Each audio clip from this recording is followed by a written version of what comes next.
চাচি তো বললো এক্ষুনি বেরিয়েছে, এর মধ্যে কোথায় চলে গেল? বেশি দূর তো যেতেও পারবে না, শরীরটা দুর্বল। আমি তোকে কথা দিয়েছিলাম দিদি, আমি তোকে ব্যানার্জির বাড়িতে আঁকলে রাখবো, আমি পারলাম না সেটাও। কিন্তু আমি তোকে এভাবে কিছুতেই হারিয়ে যেতে দেবো না, কিছুতেই না, কিছুতেই না। দাদা বলছি যে এই মেয়েটাকে দেখেছেন?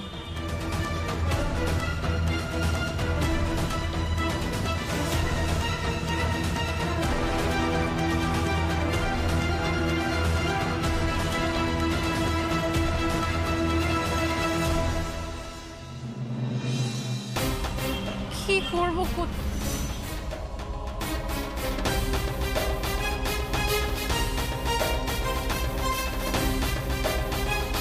কোথাও খুঁজে পাচ্ছি না, কেউ দেখেনি। আমি কি করবো এখন?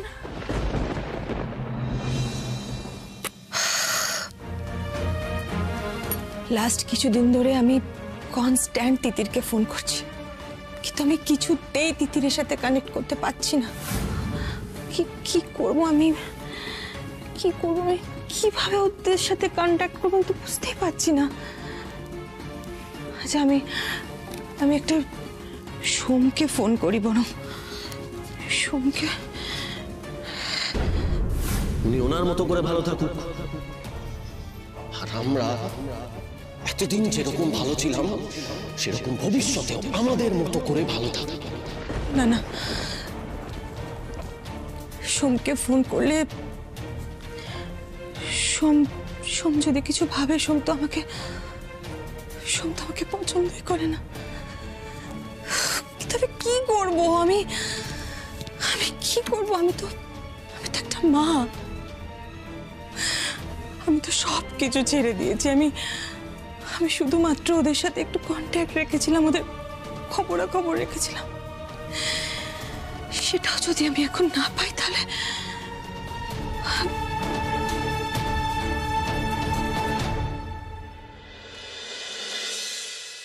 পারতেই হবে, আমাকে পারতেই হবে। তিতিরকে আমি আর না খেয়ে থাকতে দেব না, পারতেই হবে। আবার কে ফোন করলো? Unknown number. হ্যালো হ্যালো, কে বলছেন?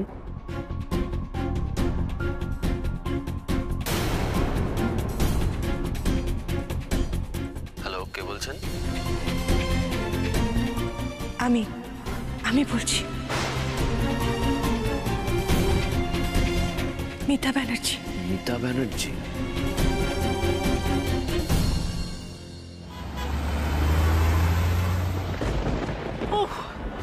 এভাবে কোথায় খুঁজবো আমি? দিদিকে একটা ফোন করবো, ফোন নিয়ে বেরিয়েছে, আমার ফোনে তো ব্যালেন্সও নেই। দাদা বলছি একটা ফোন করতে পারি? হ্যাঁ করুন না।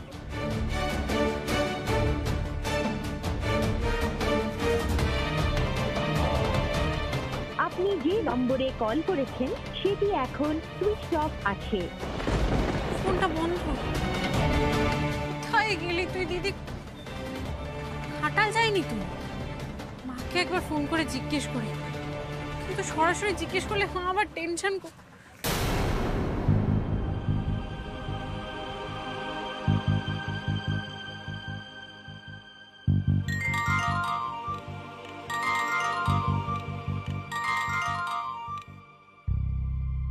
হ্যালো। হ্যাঁ মা, আমি তিতির বলছি। তিতির? তোরা সবাই ঠিক আছিস তো? হ্যাঁ ঠিক তো আছি আমরা সবাই। দিদি দিদি আর আমি দুজন মিলে ভাবছিলাম একদিন ঘাটাল যাব, বুঝলে তো? তোমাদের সাথে অনেকদিন দেখা হয়নি তো, আমি আর দিদি যাব, কেমন? এতদিনে মনে হয়েছে আসার কথা?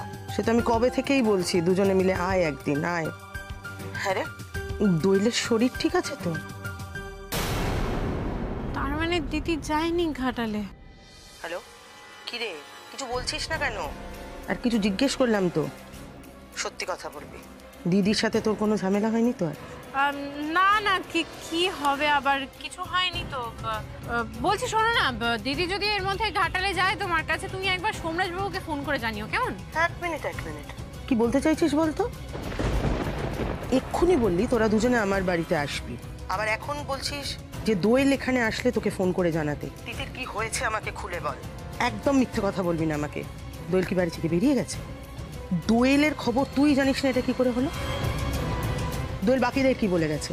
কি বলে গেছে বাকিদের? জয়কে কি বলেছে? তিতির আমার কাছে কিছু লুকোনোর চেষ্টা করিস না প্লিজ। আর একটা কথা, তুই এটা কোন নাম্বার থেকে ফোন করছিস? সেটা তো তোর মোবাইল নাম্বার না। তিতির চুপ করে থাকিস না। আমি জানি তোদের বাড়ির পরিস্থিতি ঠিক নেই। কি হয়েছে আমাকে একটু বলবি দয়া করে? মা, আমি আর সোমরাজ বাবু এখন আর ব্যানার্জি বাড়িতে থাকছি না। মানে? মানে সোমরাজ বাবু একটা অনেক ভালো সুন্দর একটা বাড়ি কিনেছে, সেখানে আমরা শিফট করে গেছি। আর ওই বাড়ির কারোর সাথে কথা হয়নি সেরকম ভাবে। আর কেন কথা হয়নি, কি বৃত্তান্ত, আমি তোমাকে সবকিছু পরে খুলে বলবো, কেমন? তুমি শুধু একবার দিদি গেলে ফোন করে জানিয়ে দিও, কেমন? কি বলতে চাইছিস বলতো? ব্যানার্জি বাড়ি ছেড়ে তোরা দুজনে আলাদা রয়েছিস? তিতির, আমি তোমাকে সবকিছু পরে বলবো মা, আমার অনেক দেরি হয়ে যাচ্ছে, আমি যাব একদিন, কেমন? তুমি কিন্তু ফোন করতে ভুলো না, সোমরাজ বাবুকে জানিয়ে দিও, কেমন? টাটা টাটা, রাখছি এখন। তিতির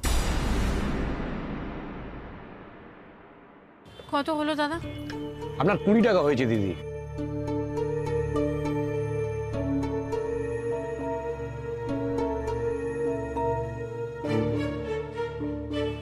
জানি মা তুমি টেনশন করতে দিদির কথাটা শুনলে। এখন তোমাকে টেনশন আমি দিতে চাই না, সেই জন্য আমার মিথ্যে বলা ছাড়া কোনো উপায় ছিল না।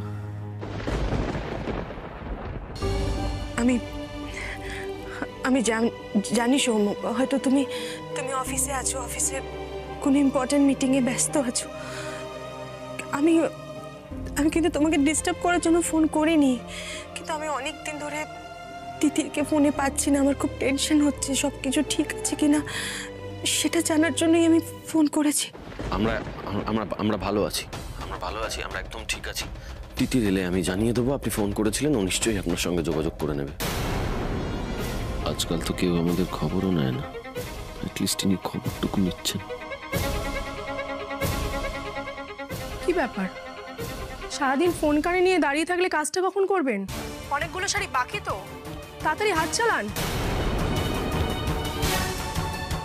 সৌম, এভাবে কে কথা বলছে তোমার সাথে? তুমি কোথায় আছো? না না, আমি একটু ব্যস্ত আছি, আমি ব্যস্ত আছি একটু। হ্যালো, কি ব্যাপার? সোম এভাবে ফোনটা কেটে দিল কেন? আর সোমের সাথে এত বাজেভাবে এই ভাষায় কে কথা বলছিল এইভাবে? সবকিছু ঠিক আছে তো ওখানে? হয়ে যাবে, আর কয়েকটা শাড়ি বাকি রয়েছে, আমি করে ফেলবো, আমি পারবো, হয়ে যাবে। মিতা ব্যানার্জি কিছু শুনে ফেললো না তো? আমার খুব ভয় করছে, আবার কোনো বড় ঝড় আসছে না তো? না না না না না, আর ওয়েট করা যাবে না, আর কিছুতেই ওয়েট করা যাবে না। হ্যালো, আমার 2টো কলকাতা যাওয়ার ফ্লাইটের টিকিট চাই। হ্যাঁ, আজকেই 2টো। আর আমি নাম আর ডিটেলসটা পাঠিয়ে দিচ্ছি, কেন? ওকে। গ্রেট মম, গ্রেট। আমাকে কলেজ এক্সকারশনের জন্য যখন তোমাকে টাকা দিতে বলেছিলাম, সেটা দিতে গিয়ে নাকি তুমি একেবারে গরিব হয়ে যাচ্ছিলে, আর এখন দেখো দুম করে কলকাতা যাওয়ার জন্য ফ্লাইটের টিকিট বুক করে নিচ্ছ। এর বেলা তোমার গায়ে লাগে না? না, কোথায় যাচ্ছ? সোমের পেছনে ছুটতে নিশ্চয়ই। আমার দরকার আছে তাই আমি যাচ্ছি, আর তুমিও আমার সাথে যাবে। আমি যাব না, বুঝতে পেরেছ? আমি তোমার সাথে যাব না। কোথায় গেল দিদি, কোথায়? এই মনের অবস্থা, একটু অপেক্ষা করে যাই, যদি ফিরে আসে। এই অবস্থায় ঘাটাল ছাড়া কোথায় যাবেই বা কোথায়? একটু অপেক্ষা করে যাই, ঘাটাল থেকে ফোন নিশ্চয়ই আসবে।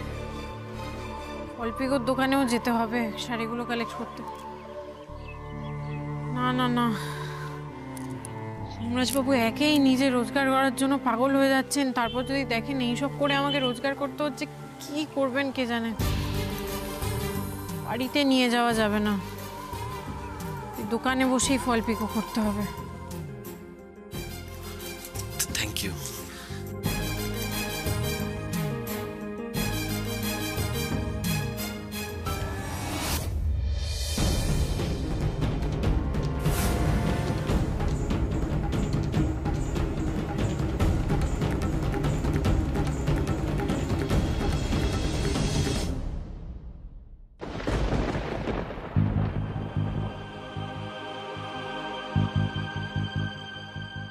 বলছি আমি এখানে বসে কাজ করতে পারি? হ্যাঁ নিশ্চয়ই করতে পারো। Thank you.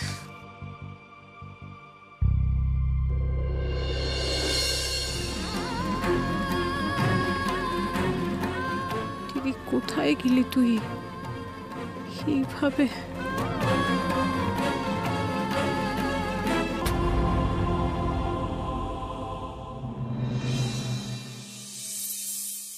এই আয়া বুড়ির চক্করে আমার গোটা দিনটা বরবাদ হয়ে গেল। মানে দুপুরবেলা বেরিয়ে গেল, বলা নেই কওয়া নেই। এখন আবার যদি এই যে বড় বাইরে ছোট বাইরে একদম নয়, কে পরিষ্কার করবে? আসুক কালকে আয়া বুড়ি, ওকে দেখাচ্ছি মজা। 500 টাকা আরো এক্সট্রা 500 টাকা কমিশন যদি আমি না ঝাড়তে পেরেছি, আমার নামও পিয়ালি না।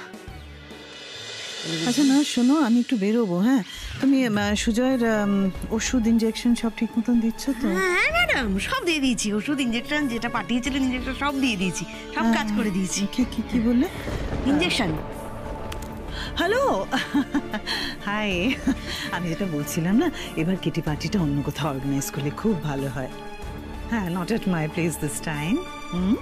ওকে, অফকোর্স। আবার পার্টি করবে? পার্টি করা মানেই তো আমাকে খাটাবে। না না না, আমি কেটে পড়ি। নয় আমাকে এখানে রেখে খাটাবে, নয় ওই বুড়িকে ফলো করার মতো ফালতু কাজ দিয়ে বাইরে নিয়ে গিয়ে খাটাবে। না না না, আমি এক্সট্রা খাটবো না, কেটে পড়ি। এই সুযোগে ফোনে ব্যস্ত আছে।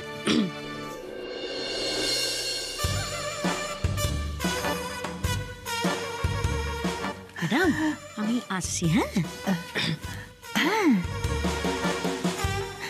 Absolutely darling, snacks is on me. হ্যাঁ, আমি খুব ভালো একটা ক্যাফে পেয়েছি, সেখান থেকে আমি ইয়ামি স্ন্যাক্স নিয়ে আসবো। Don't worry, see you soon. Okay, by.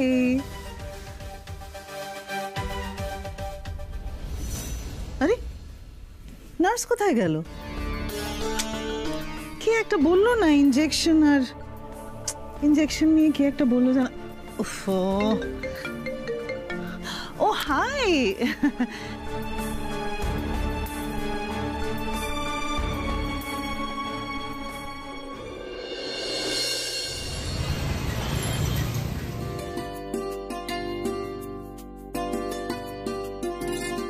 নিজের হাতে চা বানিয়েছি, যতটুকু টাকা পেয়েছি তাতে করে তিতিরকে অন্তত মিছিমিছি চাটা খেতে হবে না।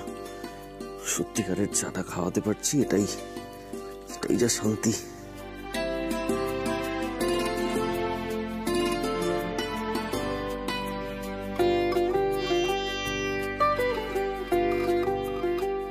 চা বানিয়েছি তোমার জন্য, খেয়ে দেখো।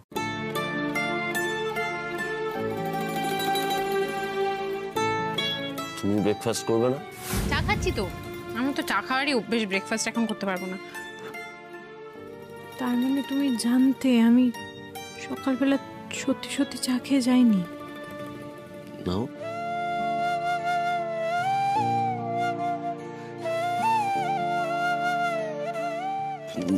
দাঁড়িয়ে রইলে কেন? এসো, বসো।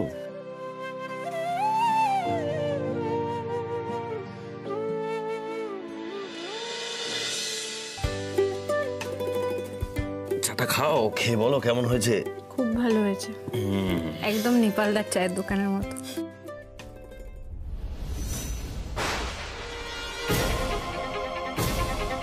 কি হয়েছে হাতে? এটা কি করে হলো? পুড়লো কি করে হাতটা? তিতির বললো দোয়েল আসলে নাকি ওকে ফোন করে জানাতে। এদিকে সারাদিন কেটে গেল, দোয়েলের তো পাত্তাই নেই, এখনো তো এলো না মেয়েটা। কোথায় যে গেল? তিতিরের মতো রাস্তাঘাটের ব্যাপারে চৌকসো না। কি যে করি আমি।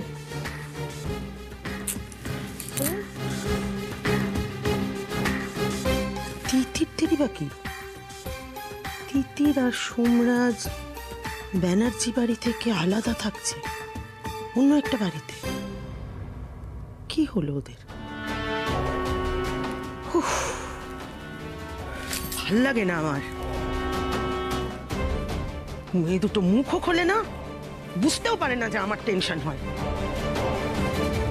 আর ওদের বাবা তো অসুস্থ হয়ে শুয়ে আছে। এই অবস্থায় যে তার সাথে কিছু শেয়ার করবো তার উপায় নেই। এসব কথা শুনলে টেনশনে আরো বেশি শরীর খারাপ হবে। কি করি? তিতিরকে একটা ফোন করবো।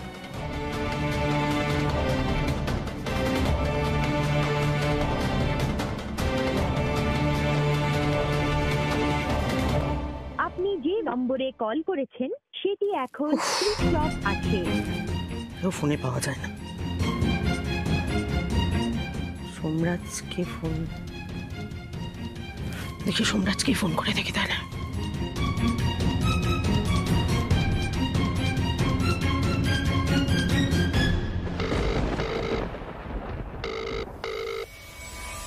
ভগবান, দরকারের সময় কাউকে ফোনে পাওয়া যায় না, বিরক্তিকর। কি হলো বলো, হাতটা পড়লো কি করে, এতটা পড়ে গেল কি করে? আরে না না, এটা কিছু না। আরে তুমি এত ভাবো না। আরে কিছু হয়নি, কিছু হয়নি। এই যে ওই চা করতে গিয়ে একটু লেগে গেছে হয়তো, এমন কিছু না। আরে ঠিক আছে। কি দরকার ছিল তাহলে চাটা করার? তুমি বসো বসো তুমি প্লিজ ব্যস্ত হও না, প্লিজ, please। এরকম আমি করো না তুমি- প্লিজ। চুপ চুপ, কলম লাগিয়ে দিচ্ছি আমি।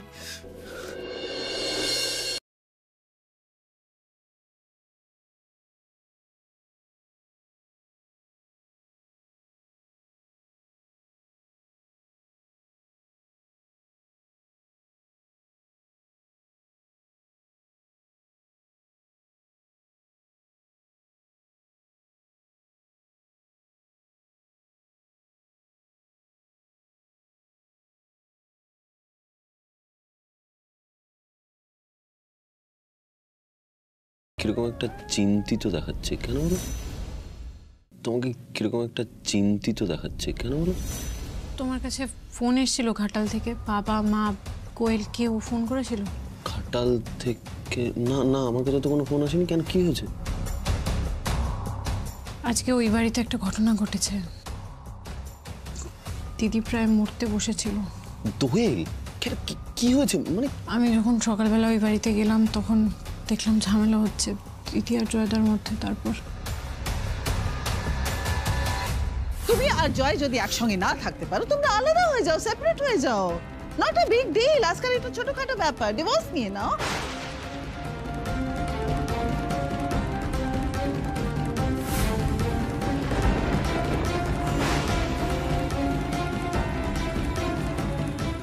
ইউএসজি আর ব্লাড রিপোর্ট থেকে স্পষ্ট দেখা যাচ্ছে উনি প্রেগনেন্টই ছিলেন না। আমি আজকে আপনাকে শেষ করে দেবো, শেষ করে দেবো আমি আপনাকে। দোয়েল, প্লিজ গেট আউট। দোয়েল বৌদিমণিকে দেখলাম বাড়ি থেকে দৌড়ে পাগলের মতো করে বেরিয়ে গেল। এক সেকেন্ড। দোয়েল এখন কোথায়? এখনো কোথায়? জানি না, সব জায়গায় খুঁজলাম জানো, বাড়ির আশেপাশে সব জায়গায় খুঁজেছি, কোথাও নেই। ঘাটালে গেলেও তো মা ফোন করতো, কিন্তু সেটাও করলো না। বুঝতে পারছি না। বলছি যে আমি কি একবার ফোন করব? হ্যাঁ ফোন করতে পারো, কিন্তু শোনো না, আমি মাকে একটা মিথ্যে কথা বলেছি। আমি বলেছি যে তুমি একটা বড় বাড়ি কিনেছো, আমরা দুজনে সেখানে শিফট করেছি। তুমি কথা বললে তাই বলো, কেমন? ঠিকই, তোমার তো একটা ভালো বাড়িতে রাখা উচিত ছিল আমার, কিন্তু সেটা আর পারলাম কোথায়।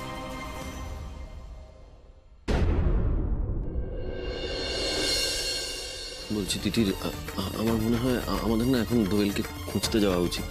কারণ দেখো বাইরেটা অন্ধকার হয়ে গেছে, এখনো ঘাটাল থেকে কোনো ফোন এলো না, তার মানে ও নিশ্চয়ই ঘাটালে পৌঁছয়নি। আমাদের বোধহয় আর দেরি করাটা ঠিক হবে না, এক্ষুনি বেরিয়ে দোয়েলকে খুঁজতে যাওয়া উচিত। তিতির প্লিজ চলো, প্লিজ এসো। চলো।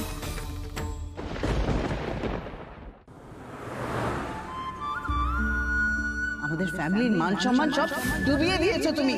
নিউজ পেপারে হেডলাইন্সে কি বেরোবে না, ব্যানার্জি বাড়ির বউ পারিবারিক অশান্তির জন্য সুইসাইড অ্যাটেম্প্ট করেছে। তুমি যদি ব্যানার্জি বাড়ির সম্মান না রাখতে পারো, তুমি প্লিজ ঘাটালে ফিরে যাও। আমাদের বাড়িতে তোমাকে থাকতে হবে না। দোয়েল প্লিজ গেট আউট, বেরিয়ে যাও, বেরিয়ে যাও আমার বাড়ি থেকে। কোথায় যাব আমি? আমার তো কোথাও যাওয়ার জায়গা নেই। আমি যে নিজের হাতে আমার জীবনের সমস্ত দরজা বন্ধ করে দিয়েছি। মা বাবা বোনেদের সবাইকে আমি দূরে সরিয়ে দিয়েছি, সবাইকে দূরে সরিয়ে দিয়েছি। কি করবো আমি এখন? কি করবো? কি করবো? আমার যে আর নিজের প্রাণটুকু রাখতে ইচ্ছে করছে না। কেউ কি কোনোদিনও আমার আর খোঁজ করবে? কেউ করবে না, কেউ করবে না, কেউ কোনোদিনও আমার আর খোঁজ নেবে না, কোনোদিনও নেবে না, কোনোদিনও নেবে না।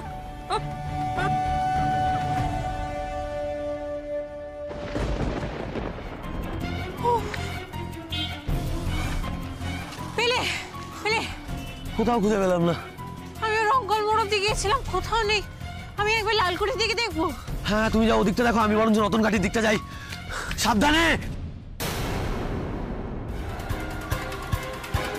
বাবা, রাতের অন্ধকারে পার্কে পড়িয়ে এসে বসে আছে রে। তাই তো দেখছি। এই চল একটু চেখে দেখি। হ্যাঁ চল। কি আমাদের সাথে একটু আড্ডা দেবে নাকি? হ্যাঁ এসো এসো এসো, হ্যাঁ এসো। আরে একা বসে আছে, আমরাই তোমার আপনজন। কিছু বলবো না। এসো, এসো।